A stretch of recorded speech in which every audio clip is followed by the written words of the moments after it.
الحمدللہ، اللہ تعالیٰ کا لاکھ لاکھ شکر ہے کہ مالک الملک نے اپنی یاد کی توفیق اور موقع عطا فرمایا۔ لاکھوں اور کروڑوں درود حضرت محمد مصطفیٰ صلی اللہ علیہ وآلہ وسلم پر، جن کے طفیل مالک الملک نے یہ مہربانی عطا فرمائی۔ سامعین کرام، اللہ تعالیٰ نے قرآن پاک میں ارشاد فرمایا، اعوذ باللہ من الشیطان الرجیم، بسم اللہ الرحمن الرحیم۔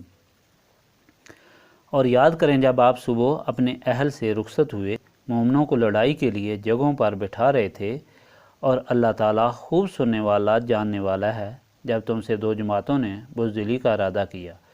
حالانکہ اللہ تعالیٰ ان کا مددگار ہے اور مومنین کو اللہ تعالیٰ پر بھروسہ کرنا چاہیے۔ آپ کو پہلے بتایا ہے کہ قرآن پاک میں تاریخ کا ایک بڑا حصہ موجود ہے، لیکن اس کا یہ مطلب نہیں کہ قرآن مخلوق کو تاریخ بتانے آیا ہے، بلکہ قرآن پاک اللہ تعالیٰ کی کتاب ہے جو ہدایت دینے والی ہے۔ ہدایت کے لیے ضروری ہے کہ تاریخ کے حوالے ساتھ ہوں، تاکہ لوگوں کو بتایا جائے کہ جن لوگوں نے اللہ تعالیٰ کے فرمان کی اطاعت نہ کی ان کا انجام کیا ہوا، اور جن لوگوں نے اللہ تعالیٰ اور اس کے رسولوں کی اطاعت میں زندگیاں گزاریں ان کا انجام کیا ہوا۔ اللہ تعالیٰ سے محبت رکھنے والے کس طرح خلاص، اصرار اور شوق کا مظاہرہ کرتے رہے، اور ان کی قربانیوں کی کوئی حد نہ تھی، لیکن ان پر اللہ تعالیٰ کی مہربانیوں کی بھی کوئی حد نہ تھی۔ تکلیفوں اور مصیبتوں کو صرف انہی لوگوں نے محسوس کیا اور ہمت ہاری جن کا خلوص عارضی تھا اور محبت منافقانہ تھی۔ ایسے لوگ دونوں جہانوں میں خراب ہوئے۔ اللہ تعالیٰ دراصل اپنے بندوں کو، جن کے لیے دنیا اور آخرت میں بے شمار نعمتیں بنائیں، مکمل اور کامل انسان بنانا چاہتا ہے، جس کے لیے کتب سماوی ہدایت کی صورت میں عطا کی، جن کا آخری حصہ قرآن پاک ہے۔ اس کا اصل موضوع ہدایت ہے، اور ہدایت کو حاصل کرنے کے لیے اور اس سے مستفید ہونے کے لیے تاریخ کا سبق بہت ہی ضروری ہے۔ اس لیے ہر ہدایت پر تاریخ کا حوالہ دیا جاتا ہے، اور یہی وجہ ہے کہ ان تاریخی حوالوں کو بار بار بیان کیا جاتا ہے۔ گزشتہ ہدایت میں آپ نے سنا تھا کہ اگرچہ غیر مسلم، خواہ وہ مشرکین مکہ ہوں یا اہل کتاب، منافقین مدینہ پاک، ہر وقت اہل اسلام کو غزنت پہنچانے کے لیے کوشاں رہتے تھے، لیکن اللہ تعالیٰ نے ہدایت فرمائی کہ اگر مومنین اللہ تعالیٰ اور رسول پاک صلی اللہ علیہ وآلہ وسلم کے احکام پر صبر کریں، یعنی اپنے آپ کو روک کر رکھیں اور پابند رکھیں، یعنی خوف اور لالچ ان کو پھسلا نہ سکے، اور ہر وقت اللہ تعالیٰ کا خوف ان کے دل میں ہو، تو پھر مخالفین اسلام کی کوئی بھی سازش اور عمل اہل اسلام کو کسی طرح کا نقصان نہیں پہنچا سکیں گے، اور وہ خود ذلیل ہوں گے۔ اب ہدایت کے سلسلے میں موجودہ تاریخی واقعہ یاد دلایا جا رہا ہے کہ ذرا تاریخ کے اوراق اٹھا کر دیکھو، گزشتہ واقعہ کو دیکھو کہ حکم کی پابندی سے کیا فائدہ ہوا اور حکم عدولی سے کتنا نقصان تم کو اٹھانا پڑا۔ یہ واقعہ احد کی طرف اشارہ پاک ہے۔ بدر کی جنگ، جسے غزوہ فرقان بھی کہا جاتا ہے، اس کے سال بعد احد کا واقعہ پیش آیا۔ بدر میں کفار پوری تیاری سے مسلمانوں کی چھوٹی سی جماعت کو ملیا میٹ کرنے کے لیے آئے تھے۔ ان کے ساتھ 1000 لوگ تھے جو اونٹ، گھوڑے اور اسلحے کے ساتھ لیس تھے اور ہر قسم کی تیاری کر کے آئے تھے۔ اس کے برعکس مسلمان صرف 313 تھے، جن کے پاس ٹوٹی تلواریں، ٹوٹے نیزے، چند اونٹ اور چند گھوڑے تھے۔ لیکن اللہ تعالیٰ نے اہل اسلام کی اس طرح مدد فرمائی کہ اہل کفر کی کمر ہمیشہ کے لیے ٹوٹ گئی۔ ان کے 70 سردار قتل ہوئے اور 70 سے زیادہ قیدی بنے، اور باقی بڑی مشکل سے جان بچا کر بھاگے۔ یہ فتح اس لیے ہوئی کہ اہل ایمان نے اللہ تعالیٰ اور اس کے رسول صلی اللہ علیہ وآلہ وسلم کی مکمل اطاعت میں جنگ لڑی۔ مشرکین مکہ کو اس شکست سے فاش کا بہت صدمہ تھا، اور انہوں نے پوری تیاری سے 3 ہجری شوال کے شروع میں 3000 کا جرار لشکر تیار کیا اور اپنی ساری تجارت سے کمائی ہوئی دولت اس پر لوٹا دی۔ 70 گھوڑے، ہزاروں اونٹ اور اعلیٰ تلواریں اور نیزے لے کر نکلے، اور ساتھ گانے والی عورتیں جو اپنے گانوں سے لشکر کفار کو جوش دلاتی تھیں۔ اس لشکر کا کمانڈر اور سردار ابو سفیان تھا جو خاندانی لحاظ سے رسول پاک صلی اللہ علیہ وآلہ وسلم کے خاندان کا دشمن تھا، اور عورتوں کی سردار یعنی گانے والوں کی انچارج ہندا تھی جو اس کی بیوی تھی، جس کا باپ تنبا اور بھائی بدر میں قتل ہوئے تھے۔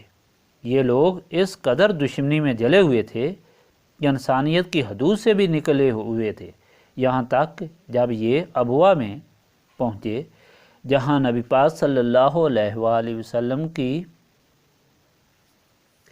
والدہ پاک کا مزار ہے، تو ہندا نے ابو سفیان کو تجویز دی کہ حضرت مائی صاحبہ کا جسم پاک نکال کر ٹکڑے اپنے پاس رکھ لینے چاہیے کہ جب ہمارے کوئی جوان قید ہوئے تو ہم ایک ایک سپاہی کے بدلے ایک ایک ٹکڑا دے کر آزاد کرا لیں گے۔ ابو سفیان بھی اس تجویز سے خوش ہوا اور باقی سرداران قریش سے مشورہ کیا، لیکن اللہ تعالیٰ حضور پاک صلی اللہ علیہ وآلہ وسلم کی والدہ پاک کی عزت کا محافظ تھا، اس لیے ان کے دماغوں میں یہ بات ڈال دی کہ اگرچہ تم نے یہ نازیبا حرکت کی تو مسلمان بھی تمہارے آباء و اجداد کا جسم نکال کر ٹکڑے کریں گے۔ اس پر یہ تجویز منظور نہ ہو سکی۔ اللہ تعالیٰ نے ان کو ہمت اور توفیق نہ دی۔ نبی پاک صلی اللہ علیہ وآلہ وسلم کو جب اطلاع ملی کہ کفار لشکر جرار لے کر مقابلہ کے لیے آ رہے ہیں، تو حضور پاک صلی اللہ علیہ وآلہ وسلم نے صحابہ کرام رضوان اللہ تعالیٰ علیہ اجمعین کو بلا کر مشورہ کیا اور عبداللہ بن ابی کو بھی مشورہ میں شامل کیا۔ عبداللہ بن ابی کا مشورہ تھا کہ مدینہ پاک میں بند ہو کر دشمن کا مقابلہ کیا جائے۔ حضور پاک صلی اللہ علیہ وآلہ وسلم نے بھی اسی خیال کو پسند فرمایا، اور صحابہ کرام رضوان اللہ تعالیٰ علیہم اجمعین نے بھی، لیکن باقی صحابہ جو بدر میں شامل نہ ہو سکے تھے اور جنہیں شہادت کا شوق تھا، وہ مضر تھے کہ باہر نکل کر مقابلہ کریں۔ مبادا مشرکین اس کو بزدل نہ خیال کریں۔ حضور پاک صلی اللہ علیہ وآلہ وسلم اندر تشریف لے گئے اور زرہ پہن کر تلوار لے کر باہر تشریف لائے۔ اس پر صحابہ کرام رضوان اللہ تعالیٰ علیہم اجمعین کو پریشانی ہوئی کہ ہم نے کیوں حضور پاک صلی اللہ علیہ وآلہ وسلم کو تکلیف دی، اور جن صحابہ نے مدینہ پاک میں رہ کر مقابلہ کی تجویز دی تھی وہ بھی شرمندہ ہوئے کہ حضور پاک صلی اللہ علیہ وآلہ وسلم نے ہماری رائے پسند نہ فرمائی، اور عرض کی یا رسول اللہ صلی اللہ علیہ وآلہ وسلم، ہم آپ کی رضا پر راضی ہیں، آپ صلی اللہ علیہ وسلم کا جو حکم ہے، جو حکم ہو ہم اس پر عمل کریں گے۔ حضور پاک صلی اللہ علیہ وآلہ وسلم نے فرمایا کہ نبی کی یہ شان نہیں کہ ہتھیار جنگ پہننے کے بعد بغیر جنگ کے ہتھیار کھول دے۔ جب لشکر اسلام چلا تو تھوڑا دور جا کر عبداللہ بن ابی نے کہا کہ چونکہ حضور صلی اللہ علیہ وآلہ وسلم نے ہماری رائے نہیں مانی، اس لیے ہم ساتھ نہیں جائیں گے۔ ہم کیوں اپنے آپ کو ہلاکت میں ڈالیں؟ چانچہ وہ 300 کے قریب اپنے ساتھیوں کو لے کر واپس ہوا، اور اس طرح وہ رئیس المنافقین بنا۔ حضور پاک صلی اللہ علیہ وآلہ وسلم کے ساتھ باقی 700 اہل ایمان رہ گئے۔ ان میں بھی بنو حارثہ اور بنو سلمہ بھی اس وقت واپسی کا سوچنے لگے، مگر اللہ تعالیٰ نے ان کو اس ذلت سے بچا لیا، اس لیے کہ ان کی نیت اللہ تعالیٰ کی رضا کے لیے تھی۔ عبداللہ بن ابی کی نیت شروع سے ہی منافقانہ تھی، اس لیے اللہ تعالیٰ نے اسے ذلت میں دھکیل دیا۔ حضور نبی پاک صلی اللہ علیہ وآلہ وسلم احد کے پہاڑ کے سامنے میدان میں خیمہ زن ہوئے، اس طرح کے پہاڑ کو اپنے پشت پر رکھا اور اس طرح سب کی صف بندی خود فرمائی۔ پہاڑ میں ایک درہ تھا جہاں سے دشمن کے حملے کا خطرہ تھا۔ حضور پاک صلی اللہ علیہ وآلہ وسلم نے حضرت عبداللہ بن جبیر کی میت میں 50 تیر انداز متعین فرمائے اور حکم دیا کہ شکست ہو یا فتح، تم نے یہاں سے آخر تک نہیں ہلنا۔ لڑائی شروع ہوئی۔ حضرت امیر حمزہ اور حضرت علی نے بہادری کے وہ جوہر اور واقعات تاریخ پر ثبت کیے جن کا جواب کسی تاریخ میں نہیں ملتا۔ ان کے علاوہ حضور پاک صلی اللہ علیہ وآلہ وسلم کے غلاموں نے کمال قربانی اور اثار کے نمونے پیش کیے، اپنی جانوں کو اللہ تعالیٰ کی راہ میں پیش کرنے کی سعادت حاصل کی۔ حضرت حمزہ نے کئی کفار کو جہنم رسید کیا، لیکن ایک حبشی نے چھپ کر نیزہ مارا جو آپ کے پیٹ سے آر پار ہو گیا اور آپ شہید ہو گئے۔ ہندا ابو سفیان کی بیوی، معاویہ کی ماں، یزید کی دادی جو وحشی حبشی کو جوش دلا رہی تھی، آئی اور حضرت امیر حمزہ کا سینہ چاک کر کے آپ کے کلیجوں کو چبانا شروع کیا، مگر نگل نہ سکی۔ پھر آپ کا دل، کان، ناک اور گردوں کو نکال کر ان کا ہار بنا کر اپنے گلے میں ڈالا اور اس طرح اپنی دشمنی کی انتہا کا اظہار کیا۔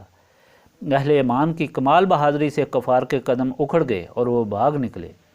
مسلمانوں نے مال غنیمت اکٹھا کرنا شروع کیا تو پہاڑ کے درہ میں جو تیر انداز متعین تھے وہ بھی مال غنیمت کے نیچے اتر آئے۔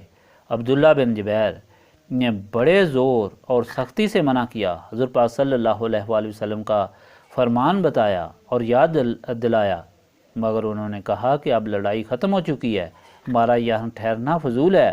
خالد بن ولید جو اس وقت اسلام نہ لائے تھے گھوم کر اس درہ سے حملہ آور ہوئے۔ حضرت عبداللہ بن جبیر نے تھوڑے سے ساتھیوں کے ساتھ مقابلہ کیا، یہاں تک کہ ان کے ٹکڑے ٹکڑے ہو گئے۔ کفار نیچے کھڑے مسلمانوں پر حملہ آور ہوئے۔ اس اچانک حملہ سے مسلمانوں کے قدم اکھڑ گئے اور بے شمار مسلمان شہید ہوئے اور کفار حضور پاک صلی اللہ علیہ وآلہ وسلم کے قریب پہنچ گئے۔ حضرت ابو دجانہ اور حضرت طلحہ نے کمال ہمت اور قربانی کا مظاہرہ کیا، حضور پاک صلی اللہ علیہ وآلہ وسلم کے آگے کھڑے ہو گئے۔ ان کے سینے اور پیٹھیں تیروں سے چھلنی ہو گئیں، مگر حضور پاک صلی اللہ علیہ وآلہ وسلم کی ڈھال بن کر اپنے سینوں پر سارے وار جھیلے۔ ایک بدبخت بد نصیب ملعون ابن کیمہ نے حضور پاک صلی اللہ علیہ وآلہ وسلم کو پتھر مارا، جس سے حضور پاک صلی اللہ علیہ وآلہ وسلم کا ایک دانت مبارک شہید ہو گیا اور زخم آیا، خون بہنا شروع ہو گیا اور حضور پاک صلی اللہ علیہ وآلہ وسلم کو غشی آ گئی۔ اس پر انہوں نے سمجھا کہ حضور پاک صلی اللہ علیہ وآلہ وسلم شہید ہو گئے ہیں۔ ابو سفیان حضور پاک صلی اللہ علیہ وآلہ وسلم کی شہادت کی خبر سن کر بہت خوش ہوا اور شور مچایا کہ کس نے حضور پاک صلی اللہ علیہ وآلہ وسلم کو شہید کیا، میں اس کو سونے کے کنگن پہناؤں گا۔ ابن کیمہ نے جب بتایا کہ یہ بدبختی اس کے حصے میں آئی ہے تو اس کو کہا کہ حضور صلی اللہ علیہ وآلہ وسلم کا جسم مبارک دکھاؤ۔ وہ تلاش کرتے جب قریب پہنچے تو حضور پاک صلی اللہ علیہ وآلہ وسلم کے جانسار غلام جنہوں نے حضور پاک صلی اللہ علیہ وآلہ وسلم کو اپنے گھیرے میں لیا ہوا تھا بولے کہ بدبختو، حضور پاک صلی اللہ علیہ وآلہ وسلم زندہ ہیں۔ اس پر وہ مسلمان جو بد دل ہو کر بکھر گئے تھے اکٹھے ہوئے اور پھر پورے زور سے کفار پر ٹوٹ پڑے اور اس طرح پھر لڑائی کا پانسا پلٹا اور کفار بھاگ گئے۔ اس مشکل وقت میں جس طرح پہلے میں نے بیان کیا کہ اللہ تعالیٰ کے خاص بندوں اور رسول پاک صلی اللہ علیہ وسلم کے جانسار غلاموں نے کمال جانساری کا مظاہرہ کیا، سب کا ذکر کرنا تو طویل ہو جائے گا۔ چند صحابہ کرام رضوان اللہ تعالیٰ علیہم اجمعین کا حال سنیں۔ جب صبح جنگ ہونے والی تھی تو حضرت سعد بن وقاص اور حضرت عبداللہ بن جاش اکٹھے ہوئے۔ حضرت عبداللہ بن جاش نے حضرت سعد بن وقاص سے کہا کہ آج دعا قبول ہونے کا بہترین وقت ہے، جنگ شروع ہونے والی ہے، آؤ دونوں دعا کریں۔ تم دعا کرو، میں آمین کہوں گا، اور جب میں دعا کروں گا تو تم آمین کہنا۔ پہلے حضرت سعد نے دعا کی، آج جب جنگ شروع ہو تو سب سے طاقتور کافر میرے مقابلے میں نکلے، میں اسے قتل کروں اور اس کا ساز و سامان سارا لے کر میں حضور پاک صلی اللہ علیہ وسلم کے سامنے پیش کروں۔ حضرت عبداللہ نے آمین کہا۔ پھر حضرت عبداللہ نے دعا کی، یا اللہ، آج جب جنگ شروع ہو تو سب سے طاقتور کافر میرے مقابلے میں آئے اور وہ مجھے قتل کر دے، پھر میری لاش کا مسئلہ کر دے، یعنی میرے کان ناک کاٹ لے اور میں اس طرح اللہ تعالیٰ کی بارگاہ میں پیش ہوں، مجھ سے پوچھے کہ عبداللہ تمہارا یہ حال کیوں ہوا، تو میں عرض کروں، یا اللہ، تیری اور تیرے محبوب کی محبت میں جنگ کرتے ہوئے ایسا ہوا۔ حضرت سعد نے آمین کیا اور اس طرح حضرت سعد بن وقاص کی بھی دعا قبول ہوئی اور حضرت عبداللہ کی بھی آپ شہید ہوئے۔ اور اس طرح آپ کی لاش کو حضرت امیر حمزہ کی طرح مسلح کیا گیا۔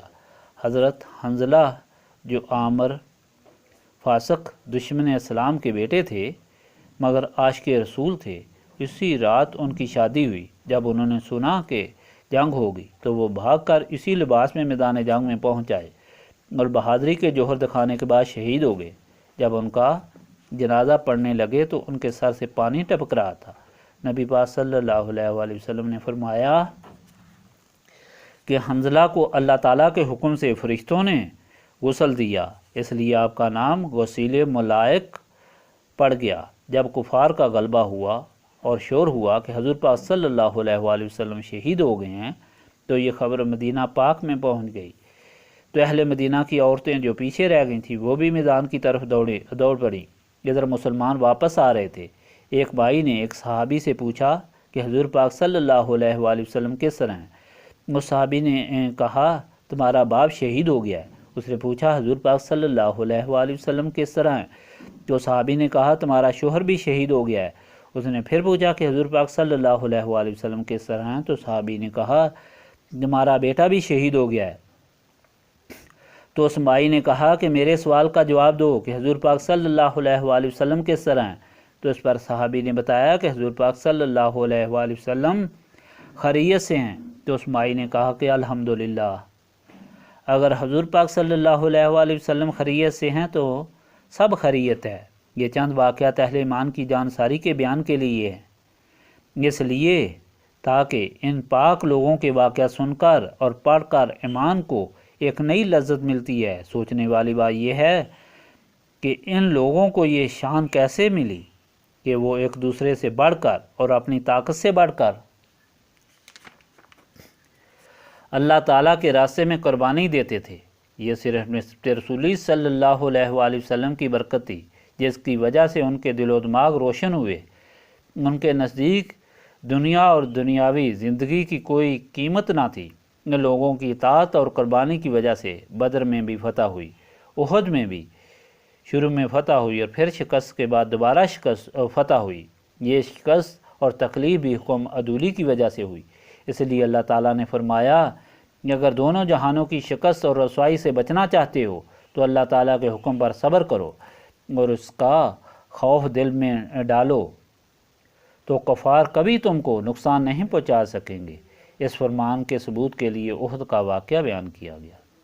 سامعین کرام، غلامان رسول صلی اللہ علیہ وآلہ وسلم کی ساری تاریخ ایسے ہی اخلاص اور جانساری سے بھری پڑی ہے، اور اس کی وجہ یہ ہے کہ ان کو نسبت رسولی صلی اللہ علیہ وآلہ وسلم حاصل تھی۔ آج اگر ہم دائمی عزت، بہادری اور سرخروئی چاہتے ہیں تو ہمیں نسبت رسولی حاصل کرنی چاہیے۔ اس کے سامنے ایٹم بم، ہائیڈروجن بم کوئی معنی نہیں رکھتے۔ یہی وجہ ہے کہ بار بار نسبت رسولی صلی اللہ علیہ وآلہ وسلم کی تاکید کی جاتی ہے، اور اس کو حاصل کرنے کے لیے کثرت سے یاد الہی کرائی جاتی ہے، کیونکہ یاد الہی ہی سینوں کو صاف کر کے نسبت رسولی صلی اللہ علیہ وآلہ وسلم کے قابل بناتی ہے۔ استغفر اللہ العظیم الذی لا الہ الا هو الحی القیوم واتوب الیہ۔ استغفر اللہ العظیم الذی لا الہ الا هو الحی القیوم واتوب الیہ۔ استغفر اللہ العظیم الذی لا الہ الا هو الحی القیوم واتوب الیہ۔